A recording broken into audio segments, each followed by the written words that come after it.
Namaskar. We are living in an era where we get plenty of information through social media, WhatsApp and Facebook. And so, therefore, it's very easy to get lost in the propaganda. And it's very difficult कि हम पहचान पाए कि truth क्या है और propaganda क्या है.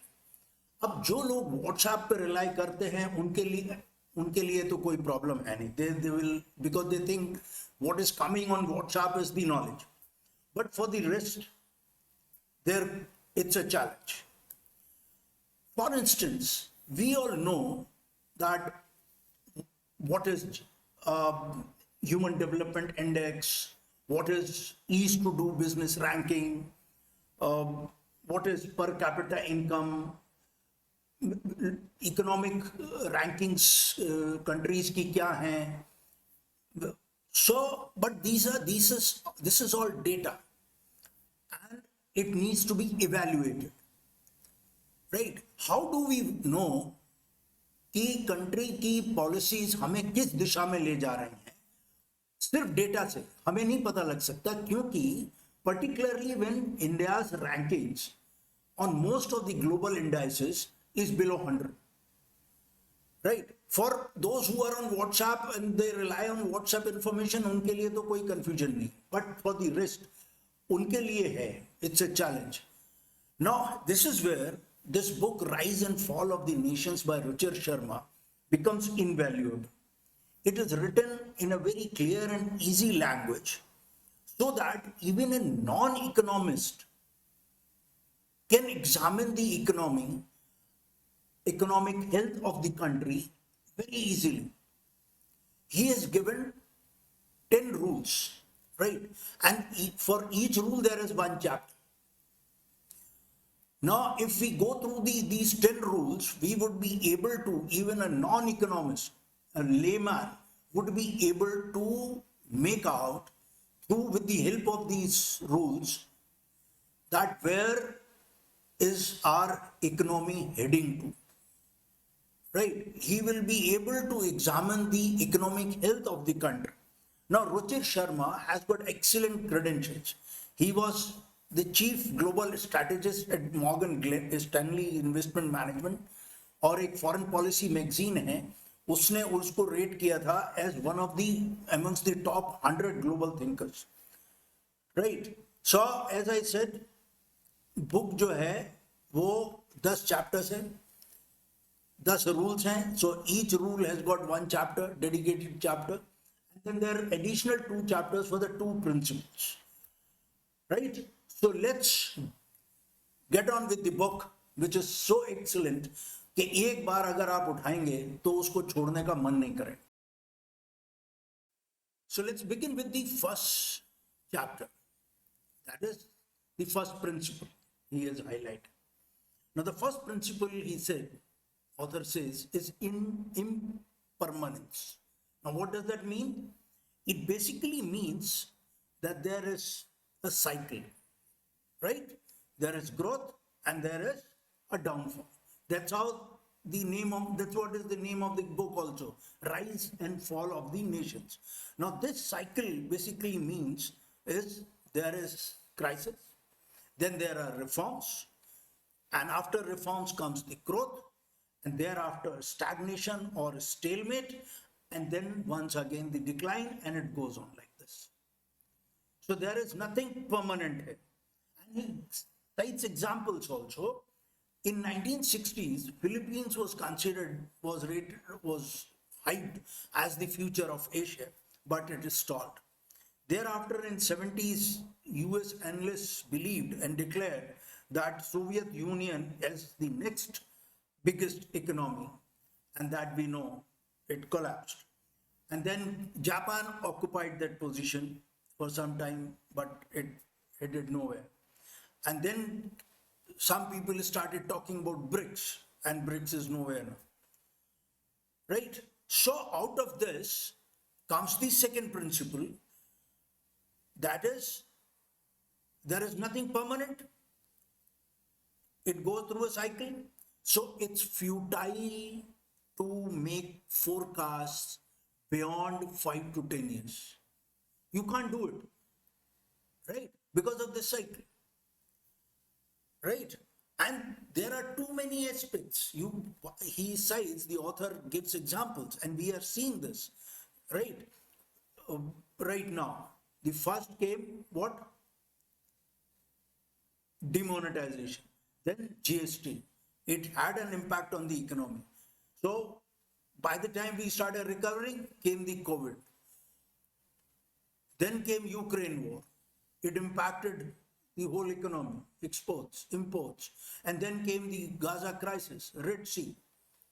So it goes on. There are too many aspects which impact the economies of the nations in a different manner. The COVID might have impacted some nations in a different manner. Like, say, for example, Sri Lanka. Its economy was based on tourism. And the COVID created havoc, and we know what happened there.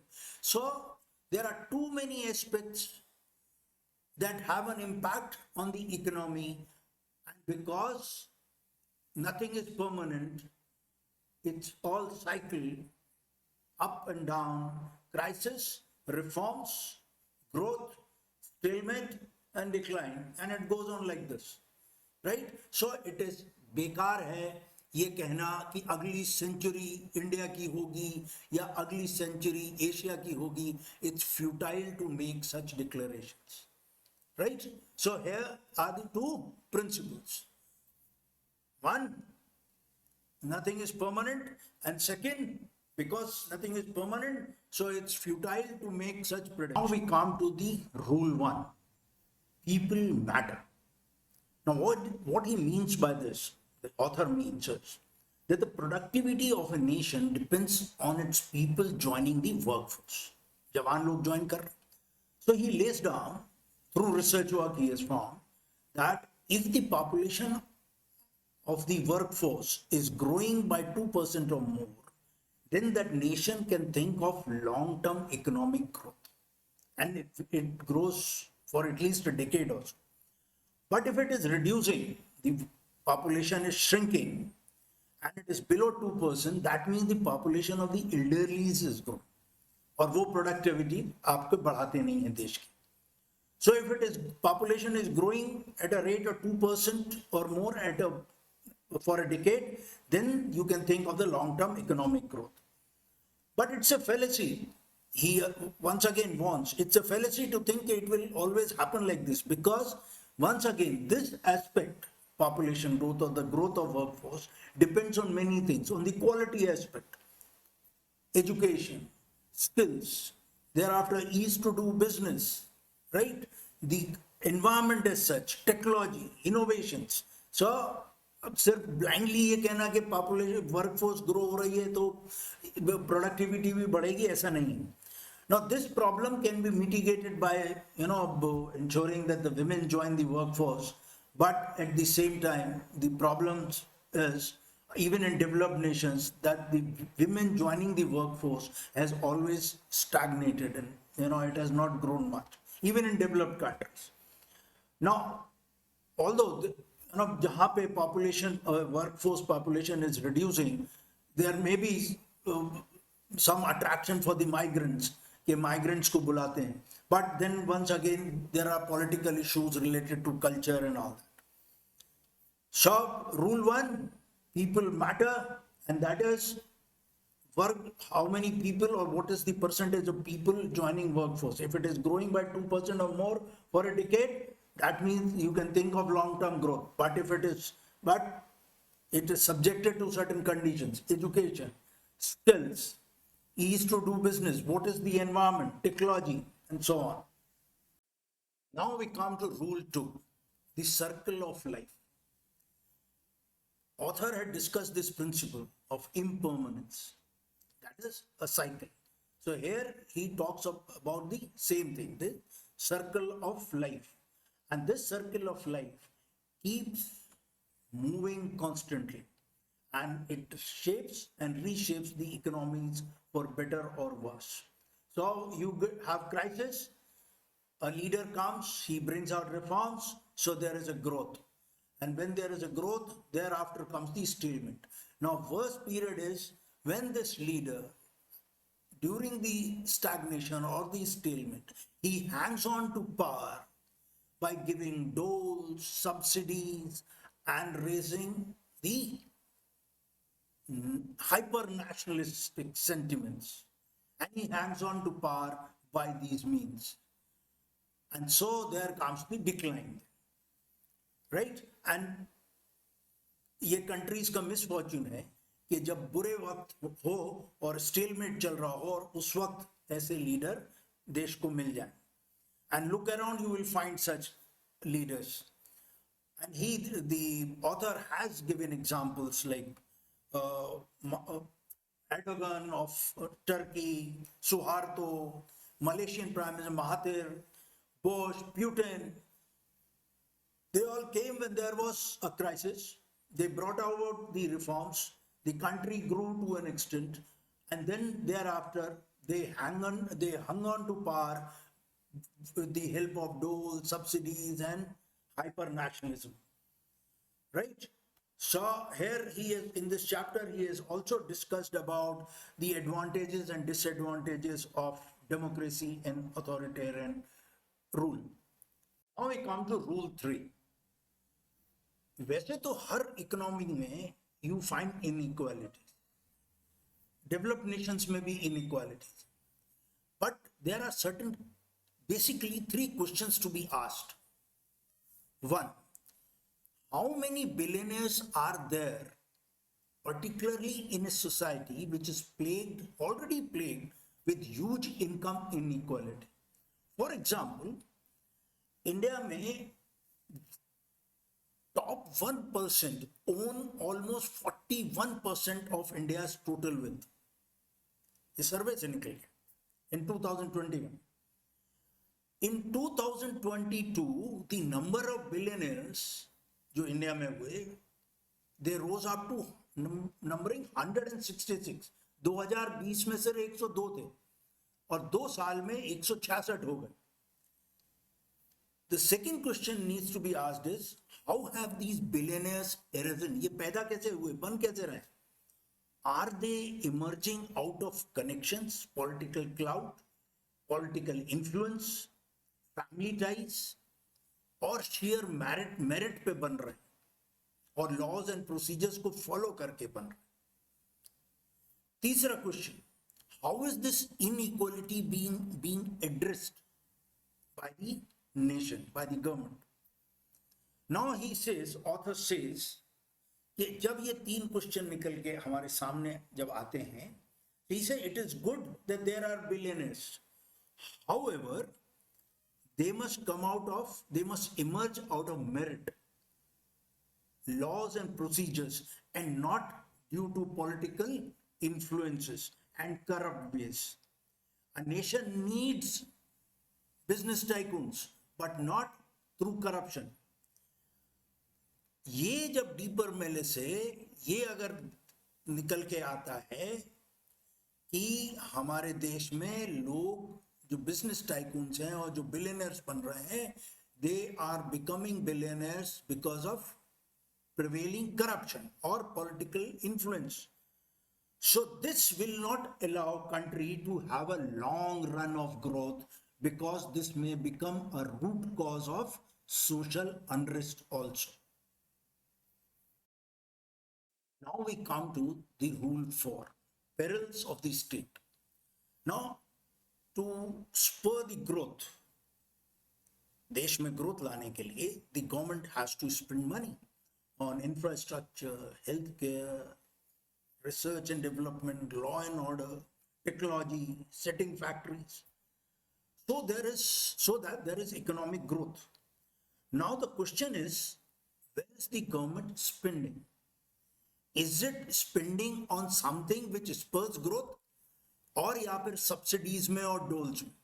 Now this is linked to rule 3 also, जिसमें कि ये पूछा गया था, question पूछना था कि देश जो है वो इनइक्वालिटी को एड्रेस कैसे कर रहा है. तो हम देखते हैं कि इनइक्वालिटी को एड्रेस करने के लिए क्या कर रहा है. The government is giving subsidies and doles, किसी को साइकिल दे दी, किसी को लैपटॉप दे दिया, किसी को फ्री राशंस दे दिए। वो क्यों हो रहा है? क्योंकि इनइक्वालिटी है देश में, and the government identify knows it, it recognises that, but it cannot address it in any other manner. So the tycoons are growing through corruption and political influences, and at the same time the government is addressing that inequality through subsidy, through doles, cycle दी, laptop दिया। वही चीज यहाँ पर सवाल है कि to spur growth the government needs to spend money, and it needs to spend money on healthcare, infrastructure, setting factories, law and order, technology, and so on. So how much is it spending? Or spending on doles and subsidies? So generally in developed nations, like say for example France, it spends almost 50% of its GDP on these activities. The benchmark is around 35 to 40% of the GDP. But in developing countries, it comes down to around 10 to 20% of the GDP. Then what is to be seen is how much is the private sector spending, because private sector को भी diversify करना है, नई factories setup करनी है, R&D में करना है। So how much are they doing it, और वो कितना कर रहे हैं, वो किस पे डिपेंड करता है कि is the environment, business environment in the country is conducive for investments, and if they are not spending on these, then there is a challenge, then there is an issue. So there are two things: how much is the government is spending and how much is the private sector is spending. Where is the government is spending? Is it on subsidies and doles, or is it on healthcare, infrastructure, law and order, right, setting factories? So both these have to be seen. We come to rule 5, geography. Is the nation making the most of its location? जहां उसकी location है उसका best use या optimum utilisation कर पा रहा है, नहीं कर पा रहा है? No, the author says research has proven that location of a nation in various periods of history have played an important role in the economic growth of the kingdom or the nation or the empire. He says any nation that wants to thrive as an export power need to have a base close to the trade routes that connect the rich customer and the competitive supplier. अब लेकिन उसमें भी बहुत सारे aspects हैं. The author says कि उस competition में, एक्सपोर्ट ड्रिवन जो कंपटीशन है, उसमें आप तभी थ्राइव कर पाते हो जब आप ये देखो कि how open are you to the global trade. और वो कहता है कि कंट्रीज विच हैव 70% और more trade as a share of their GDP are open to global trade. और वो कौन से देश हैं? जो जिनका ह्यूज मैन्युफैक्चरिंग बेस है. Japan, Taiwan, South Korea, US. और जो 50% से कम है, they are not open to global trade, right. और ये 50% से ट्रेड टू जीडीपी जो है वो अगर कम है तो वो they are not open to global trade. तो या तो वो बड़े पॉपुलस कंट्रीज होंगे जिनका खुद का बहुत बड़ा डोमेस्टिक मार्केट है, और या सेकंड वो कंट्रीज जो कि कमोडिटी ड्रिवन इकोनॉमीज हैं, जैसे ऑयल रिच कंट्री. लेकिन ये भी देखना पड़ेगा कि जो क्लोज्ड है ग्लोबल ट्रेड को, क्या वो सस्टेन्ड मैन्युफैक्चरिंग ग्रोथ दिखा पाते हैं ऑफ मोर देन 10% और नॉट. क्योंकि Japan, Korea, Taiwan, Singapore showed this growth during their long run of economic.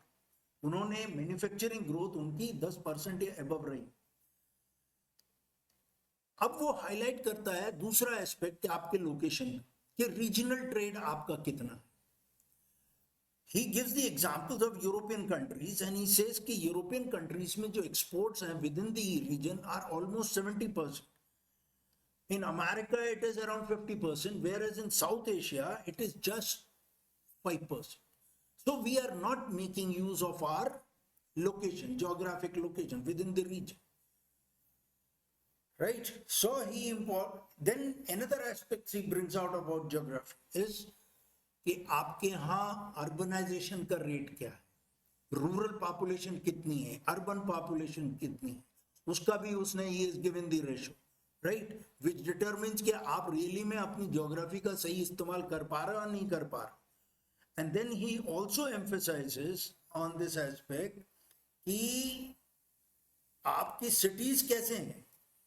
So he compares कि जहां हम बात करते हैं चाइना की बूमिंग मेगा सिटीज की, वहां पे इंडिया में Indian cities are creaking, right, they do not have the adequate infrastructure, right.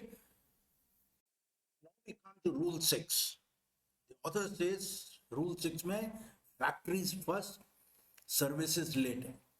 He emphasizes कि मैन्युफैक्चरिंग पे एम्फेसिस देना बहुत ज़रूरी है, क्योंकि वो पूरे समाज को पॉवर्टी से बाहर निकालता है.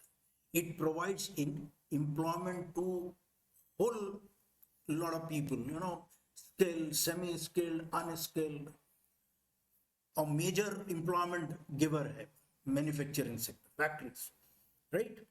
लेकिन अगर इकोनॉमी कमोडिटी ड्रिवन है, राइट, सर्विस सेक्टर पे है, तो जरा सा भी कहीं प्राइसेस फॉल हुए या कोई क्राइसिस आया तो whole economy tanks, right. For example Sri Lanka, COVID आया, टूरिज्म इंपैक्ट हुआ एंड होल इकोनॉमी टैंक.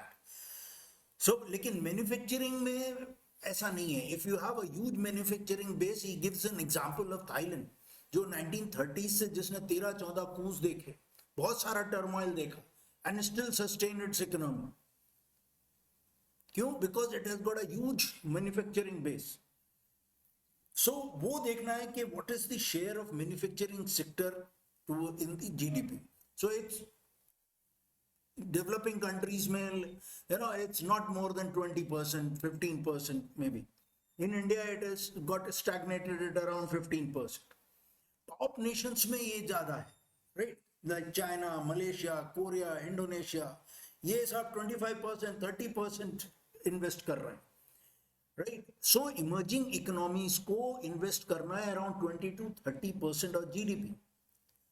जैसे जैसे देश डेवलप होते हैं, लाइक यूएसए एंड ऑल, तो आपका कंट्रीब्यूशन मैन्युफैक्चरिंग सेक्टर का टू जीडीपी में रिड्यूस एंड इट में increase in the services sector, insurance, health care, etcetera. But in India's case, it is stuck at 15% because of various issues, right?